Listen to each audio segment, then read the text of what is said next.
আরেকটি বড় বিষয় আপনাদের সামনে তুলে ধরতে চাই। আমি মনে করি এটি অত্যন্ত গুরুত্বপূর্ণ একটি সংস্কার। এটি আমাদের রাজনৈতিক দলগুলো, যারা আমরা জনগণের রায় চাই, আমি তো মনে করি জনগণের সামনে আমাদের এ ব্যাপারেও এটিকেও সংস্কার প্রস্তাব বিবেচনার দরকার নেই। আমি তো মনে করি এটি সংস্কার প্রস্তাব।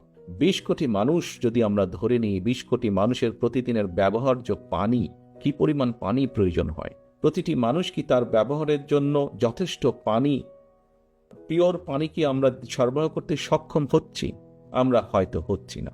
তাহলে এই ২০ কোটি মানুষকে কিভাবে আমরা পানির, খাবার পানি বলেন, ব্যবহার্য পানি বলেন, মিনিমাম পিওর পানি আমরা তাদেরকে সরবরাহ করতে পারি? এটি কি একটি সংস্কার প্রস্তাব হতে পারে না? অবশ্যই এটি হতে পারে। আমরা কি চিন্তা করে দেখেছি সারা বিশ্বে কিন্তু এখন পানি এবং পানির সাথে একই সাথে জ্বালানি, সেটি জ্বালানি বিভিন্নভাবেই হতে পারে, পেট্রোলিয়াম হতে পারে, গ্যাস হতে পারে, জ্বালানি একটি ক্রাইসিস আস্তে আস্তে তৈরি হচ্ছে সমগ্র পৃথিবীতে। ২০ কোটি মানুষের জ্বালানি ব্যবস্থা কি হবে, কি হতে পারে, কিভাবে আমরা জ্বালানি কমফোর্ট দিতে পারি মানুষকে, সেটিও তো সংস্কার প্রস্তাব আমি মনে করি। এবং সে ব্যাপারেও আমাদের চিন্তা পরিকল্পনা জাতির সামনে উপস্থাপন করা উচিত। প্রিয় সহকর্মীবৃন্দ, আমাদের এই যে আপনাদের সামনে ইফতারের আর বেশিক্ষণ সময় নেই, আমি বক্তব্য বাড়াবো না।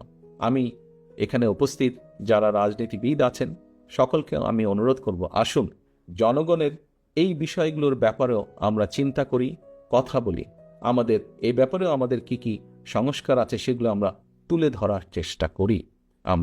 আমরা বাস্তবধর্মী সমালোচনা অবশ্যই করব একজন আরেকজনের, কিন্তু সমালোচনা করতে গিয়ে এমন পরিস্থিতিতে যাতে আমরা এসে না দাঁড়াই যেখানে আমরা জনগণের এই ইস্যুগুলোকে, দেশের এই ইস্যুগুলোকে আমরা অ্যাড্রেস করতে ভুলে যাব। আমাদের কাছে অন্য কিছু মুখ্য হয়ে যাবে, এগুলো গৌণ হয়ে যাবে।